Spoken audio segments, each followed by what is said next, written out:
गोपी चंद एक मध्यम वर्गीय आदमी था। उसकी 4 बेटियां थी। बड़ी बेटी सुनीता, उससे छोटी अनीता और छोटी बेटी कंचन और सीमा। उसने अपनी चारों बेटियों की शादी एक मध्यम वर्गीय परिवार में ही की थी। वक्त के साथ साथ चारों बेटियों के पतियों ने अपने अपने तरीके से मेहनत की, जिसमें 2 बड़ी बेटियों के पति आज बहुत अमीर हो चुके थे और दोनों छोटी बेटियां अभी भी अपने मध्यम वर्गीय जिंदगी से ही जूझ रही थी। गोपी चंद अब काफी बूढ़े हो चुके थे। यहाँ तक कि उनकी बड़ी बेटी सुनीता की बेटी की भी शादी तय हो गई थी। अनीता मेरी बहन, मैं तुझे खुशखबरी देना चाह रही थी। मेरी बेटी निधि की शादी तय हो गई है। 2 महीने की बाद की तारीख है। और देख बहन, तू तो जानती है यहाँ पर मैं अकेली पड़ जाऊंगी, इसीलिए शादी से 15 दिन पहले मेरे पास आ जाना।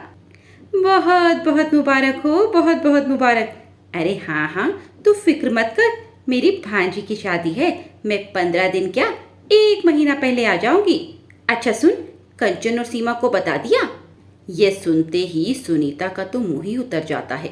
वे अनीता से कहती है, अनीता, एक बात मैं तुझसे करना चाहती थी।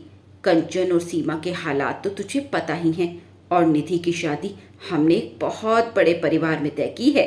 अब तू तो जानती है, तू तो मेरे ही लेवल पर है ना, तो मैं तुझे बड़े गर्व के साथ उनसे मिलवा सकती हूँ। लेकिन कंचन और सीमा, उनको तो तू जानती ही है ना। पर बहन, अच्छा तो नहीं लगेगा ना, हमारी छोटी बहनें हैं वो। मैं जानती हूँ, अगर पिताजी और माँ को पता चला तो वे भी नाराज हो जाएंगे। एक काम करती हूँ, मैं उन्हें शादी का थोड़ा रुक कर बता दूंगी। 1 दिन पहले बुला लूंगी। हाँ हाँ, ये ठीक रहेगा। और तू चिंता क्यों करती है? तेरे पास तो इतनी महंगी महंगी पुरानी साड़ियाँ हैं, उनमें से कोई उनको पहनने के लिए दे देना, फिर वे दोनों अच्छी ही लगेंगी। अरे हाँ, आइडिया तो तूने बहुत अच्छा दिया। मैं अभी कुछ साड़ियाँ निकाल कर ड्राई क्लीनर को दे देती हूँ। उधर 1 महीने बाद जाकर कंचन और सीमा को पता चलता है कि उसकी बड़ी बहन सुनीता की बेटी की शादी तय हो गई है, और वे दोनों बहनें भी फोन पर बातें कर रही थी। सुना है दीदी ने बहुत बड़े घर में अपनी बेटी का रिश्ता तय किया है। मैं तो बहुत खुश हूँ। अच्छा है, निधि को अच्छा घर मिला है। मैं भी बहुत खुश हूँ कंचन, लेकिन तुमने सोचा है कि शादी में हम नेक क्या देंगे? और अभी तो बहुत तैयारियां करनी है। साड़ी भी लेनी पड़ेगी, बच्चों के कपड़े भी, और निधि के लिए भी कुछ अच्छा से लेना पड़ेगा, वरना उसके ससुराल वाले क्या कहेंगे कि मौसी ने क्या दिया है।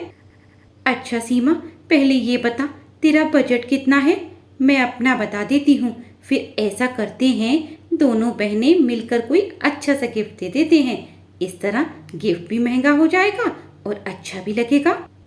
शाम को तेरे जीजाजी आते हैं तो बात करती हूँ, फिर उसके बाद तुझे बताती हूँ। सुनीता के घर शादी की तैयारियां शुरू हो चुकी थी। अनीता भी अपने दोनों बच्चों के साथ वहां पर आ गई, लेकिन सुनीता ने सीमा और कंचन को शादी से 2 दिन पहले ही बुलाया था। अरे वाह सुनीता, तुमने तो बहुत अच्छी तैयारियां की हुई हैं। काफी महंगी शादी होगी। तू तो जानती है, निधि मेरी इकलौती औलाद है। मैं तो कोई कमी नहीं छोड़ूंगी। और हाँ, तूने कहा था ना कंचन और सीमा के लिए शादी में पहनने के लिए कोई साड़ी, वो मैंने ड्राई क्लीन करा ली है। अब क्या करूं, बहनें हैं, लोगों से तो मिलवाना ही पड़ेगा। हाँ, मैंने भी अपने दोनों बच्चों के कुछ कपड़े अच्छे साफ सुथरे कराकर साथ ले आई हूँ। कंचन और सीमा के बच्चों के कपड़े अगर कमतर लगे तो उन्हें दे दूंगी। दोनों बहनें बैठकर अपनी अमीरी की बातें करने लगी।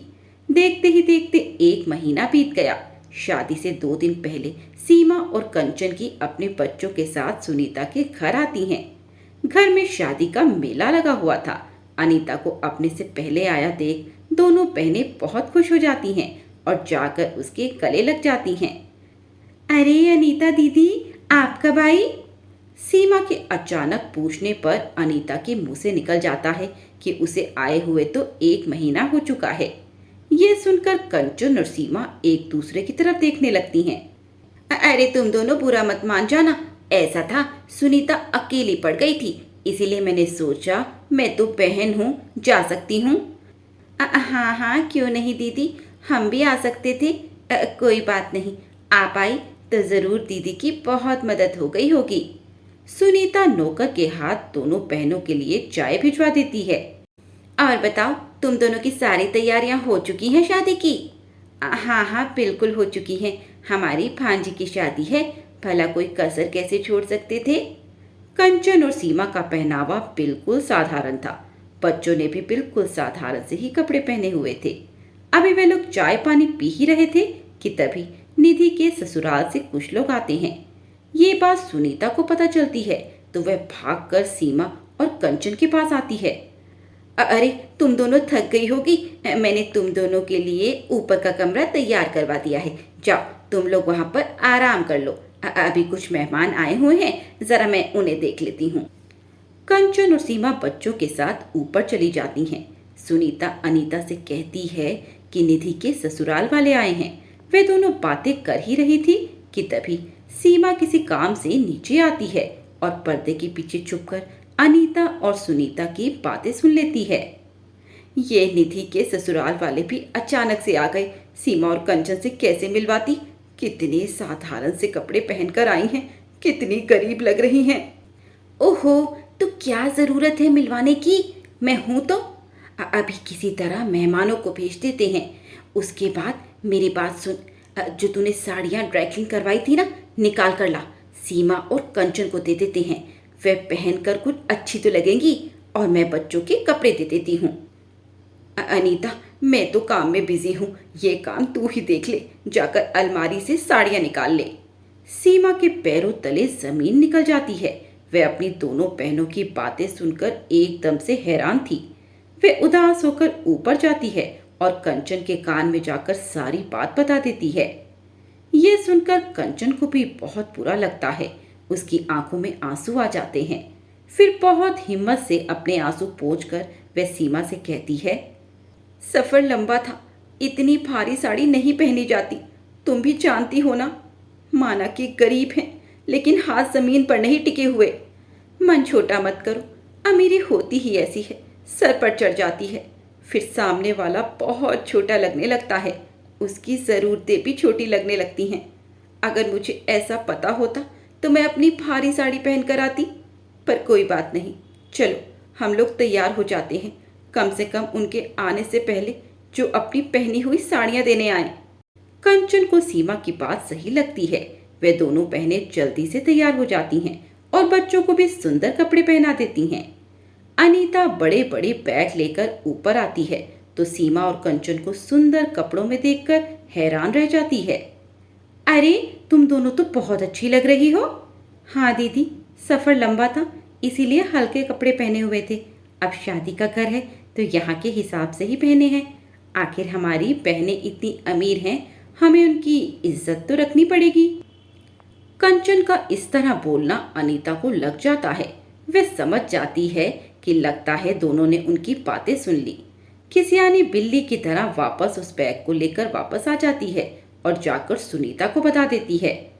ओहो, तो इसमें डरने वाली क्या बात है? देखा नहीं था कैसे बनकर आई थी? हम लोगों ने तो उनके लिए अच्छा ही सोचा था। रात को मेहंदी का फंक्शन था। कंचन और सीमा दोनों अपने आप को बड़ा अलग थलग महसूस कर रही थी। अमीर अमीर लोगों के बीच में सुनीता और अनीता सबसे मिलकर बात कर रही थी, लेकिन अपनी दोनों बहनों से वे कुछ भी पूछने को तैयार नहीं थी।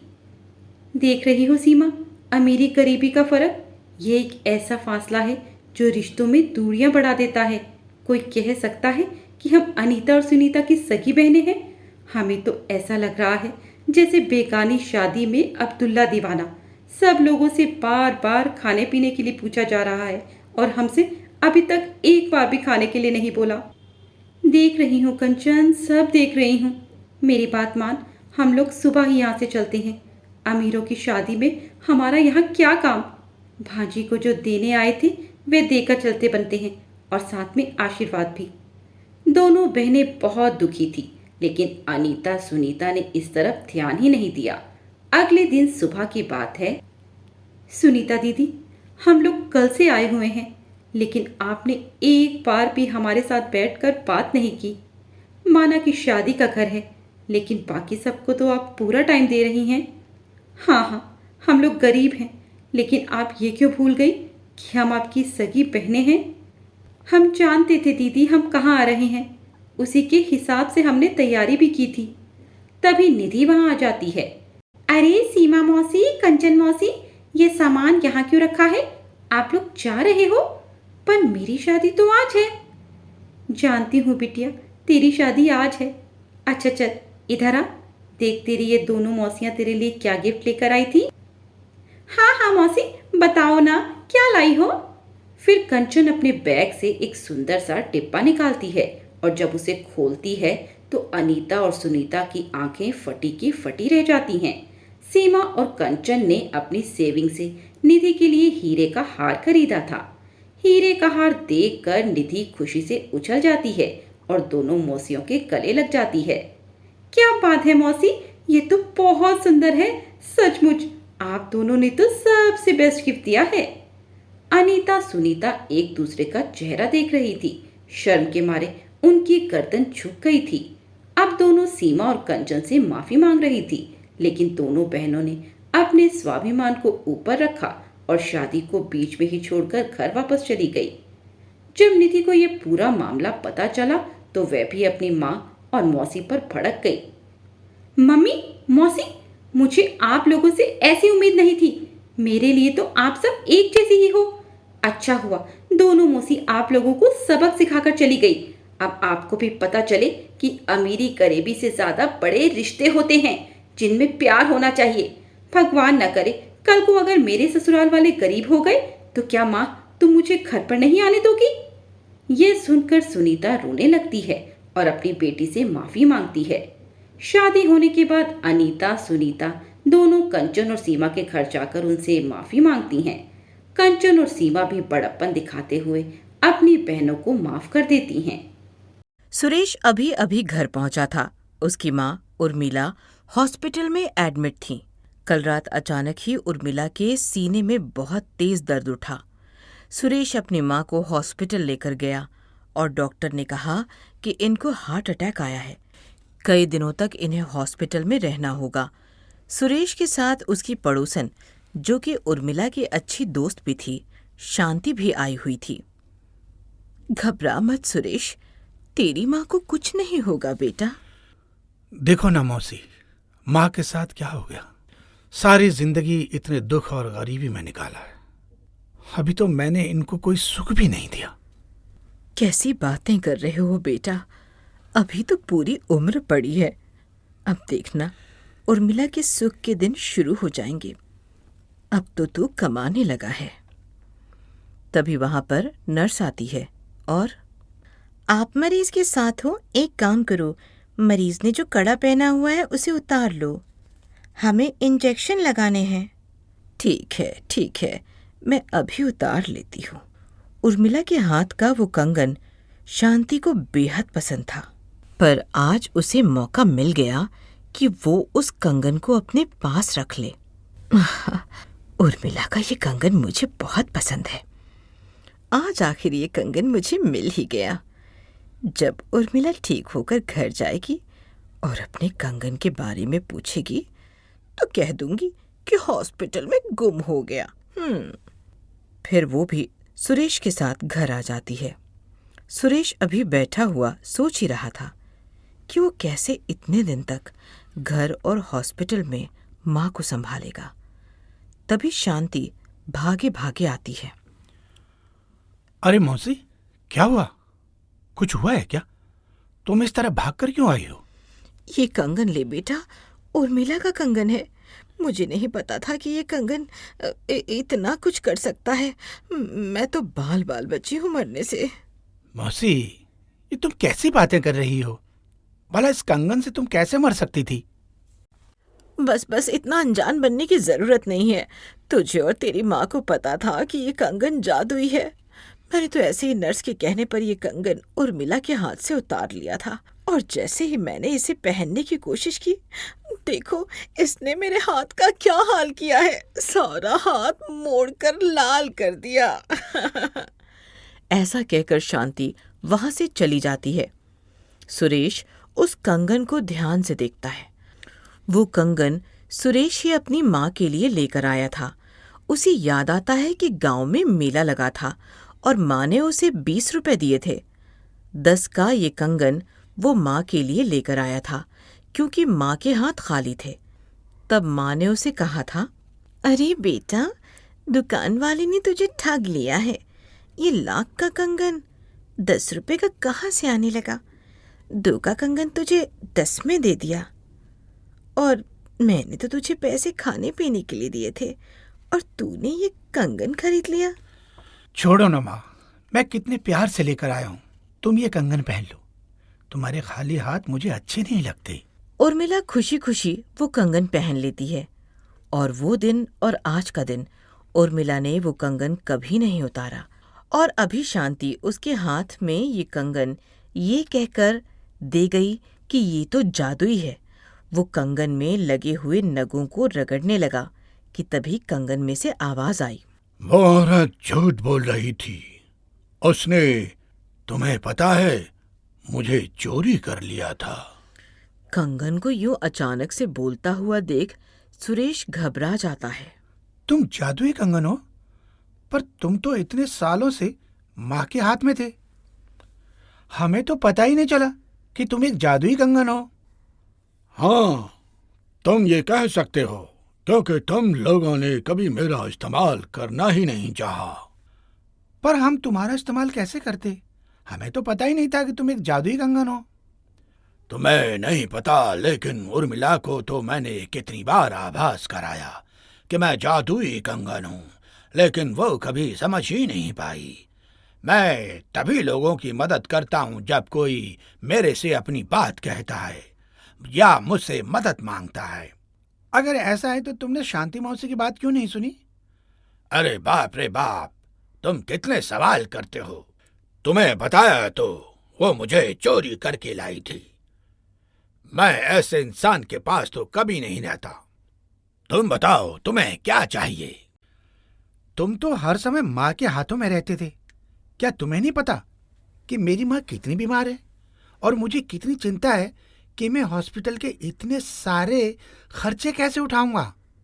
माँ अगर ठीक नहीं हुई ना, तो मेरा क्या होगा? मैं उनके बिना नहीं रह सकता। तो सोच क्या रहे हो? ये लो पैसे पकड़ो और चलो हॉस्पिटल। तुम्हारी माँ बिल्कुल ठीक है। देख लेना, डॉक्टर कहेंगे इन्हें घर ले जाओ। क्या तुम सच कह रहे हो? हाँ हाँ, बिल्कुल सच, क्योंकि मेरे पास झूठ बोलने की कोई वजह नहीं है। सुरेश कंगन को हाथ में पकड़े पकड़े हॉस्पिटल जाता है। वहां जाकर देखता है उसकी माँ बिल्कुल ठीक ठाक हॉस्पिटल के बेड पर बैठी हुई है। अरे बेटा, मामूली से दर्द में तू मुझे हॉस्पिटल में एडमिट कर गया। मैं बिल्कुल ठीक हूँ। घर चल, चलना। ये हॉस्पिटल वाले तो अच्छा खासा बिल बैठा देंगे। अरे हाँ माँ, तुम तो बिल्कुल ठीक हो। रुको, मैं भी डॉक्टर से बात कर आता हूँ, फिर हम घर चलते हैं। बड़ी हैरानी की बात है, सुबह तक तुम्हारी माँ की तबीयत बेहद खराब थी, लेकिन अब अचानक से वो बिल्कुल ठीक है। तुम अब उन्हें घर लेकर जा सकते हो। सुरेश अपनी माँ को घर ले आता है। ये लो माँ, तुम्हारा कंगन। अरे ये कंगन, तुझे पता है कभी कभी मुझे लगता है जैसे कि ये कंगन कुछ बोल रहा है, पर फिर मैं ये सोचती हूँ कि ऐसा भला कैसे हो सकता है। हाँ माँ, हो सकता है। तुम्हें कभी पता ही नहीं चला। तुम्हें पता है, ये एक जादुई कंगन है। लगता है बीमार मैं हुई हूँ और दिमाग तेरा खराब हो गया है। भला कंगन भी कभी जादुई होते हैं? होते हैं भाई, होते हैं। और मैं एक जादुई कंगन ही हूँ। मैंने तुम्हें कितनी बार इशारा किया कि तुम मुझसे बात करो, लेकिन तुम्हें लगता था कि तुम ऐसे ही आवाजें सुन रही हो, और जब तक कोई मुझसे मदद नहीं मांगता, मैं मदद नहीं करता। हे भगवान, सचमुच में ये तो जादुई कंगन है। सुनो कंगन, अगर तुम चाहते हो कि मैं तुमसे मांगू तो अभी तुम मेरे बेटे के लिए बढ़िया खाना ले आओ, क्योंकि वो कल से भूखा है। तुम भी ना माँ, हमेशा मेरे बारे में ही सोचती रहती हो। तुम भी तो कल से कितनी बीमार थी। तुम्हें पता है, मैंने जादुई कंगन से कहा कि तुम्हें ठीक कर दे, और देखो तुम ठीक हो गई। तभी जादुई कंगन वहां पर बढ़िया खाना ले आता है। सुरेश और उर्मिला साथ बैठकर खाना खाने लगते हैं। सुरेश, एक बात तो बता, तुझे कैसे पता चला कि ये कंगन जादुई है? हॉस्पिटल में नर्स ने ये कंगन मौसी को दिया और मौसी ने ये कंगन छुपा लिया। बस मौसी घबरा कर ये कंगन मुझे देने के लिए आ गई, क्योंकि उनके हाथ पर काफी चोटें आ गई थी। पता है माँ, वो तो बुरी तरह घबराई हुई थी। हे भगवान, शांति ऐसा कर सकती है, मैं तो सोच भी नहीं सकती। मैं तो उसे अपनी बहन समझती थी और उस पर आंख बंद करके भरोसा करती थी। जादुई कंगन उबासी ले रहा था। वो दोनों माँ बेटे की बात सुनते सुनते पूरी तरह बोर हो चुका था। अरे, तुम्हें क्या हुआ? तुम क्यों इस तरह मुंह खोल खोल कर उबासी ले रहे हो? मैं सोच रहा हूँ कि तुम लोग कैसे लोग हो, आपस में बात किए जा रहे हो। अरे, तुम्हारे सामने एक जादुई कंगन है? तुम मुझसे कुछ भी मांग सकते हो, जो चाहे मांग सकते हो, पर तुम लोगों की तो बातें ही खत्म नहीं हो रही। अच्छा, तुम क्या क्या कर सकते हो, बताओ जरा। मैं तो कुछ भी कर सकता हूँ। इस घर को बदल सकता हूँ, तुम्हें अमीर बना सकता हूँ, सुंदर कपड़े ला सकता हूँ, बढ़िया खाना ला सकता हूँ, और तो और इस घर को राजमहल बना सकता हूँ। अब तुम बताओ जल्दी से कि तुम्हें क्या चाहिए। मुझे तो बड़ी थकावट हो रही है। अब भाई, मैं थोड़ी देर सोना चाहता हूँ। सब कुछ कितना अजीब है। मेरे पास एक जादुई कंगन है, वो भी माँ के हाथों में पड़ा हुआ था और मुझे कभी पता ही नहीं चला, और वो अब मेरे लिए सब कुछ कर सकता है। और सबसे बड़ी हैरानी की बात है कि ये कंगन सोना भी जानता है। तो एक काम करो, तुम जल्दी से इस घर को सुंदर बना दो और मुझे कोई ऐसा काम दो जो मेरे लिए बड़ा फायदेमंद हो और मैं अपनी माँ को दुनिया की सारी खुशियां दे सकूं। बस इतनी सी बात, अभी लो। देखते ही देखते उर्मिला का घर एक सुंदर घर में बदल जाता है। उर्मिला और सुरेश के सुंदर कपड़े आ जाते हैं। घर में तरह तरह की चीजें थी कि तभी उर्मिला बोलती है, तुम सुरेश के लिए गहनों की दुकान खोल दो और इसे इतना ज्ञान दो कि वो असली नकली की पहचान कर सके। इसके काम में दिन दुनी रात चौगुनी तरक्की दो, और तो और मेरे लिए एक सुंदर सी बहू दिला दो जो आकर अपने इस घर को संभाल ले। बाकी के सब काम तो मैं फटाफट कर दूंगा, लेकिन तुम्हारे लिए बहू तो तुम्हें खुद ही ढूंढनी पड़ेगी। बस मैं तो तुम्हें उस घर का पता बता सकता हूँ कि सुरेश के लिए कौन सी लड़की अच्छी रहेगी। भाई, बाकी सब तुम जानो। फिर जादुई कंगन उर्मिला को बताता है कि पास के ही गांव में रचना नाम की एक लड़की रहती है। वो बहुत ही गुणी और सुंदर है। अगले ही दिन सुरेश और उसकी माँ एक बड़ी सी गाड़ी में रचना के घर जाते हैं और वहां जाकर वो उसके माता पिता से उसका हाथ मांगते हैं। हमें भी आपका बेटा बहुत अच्छा लगा। अब शुभ काम में देरी क्या, अगले महीने ही दोनों की शादी कर देते हैं।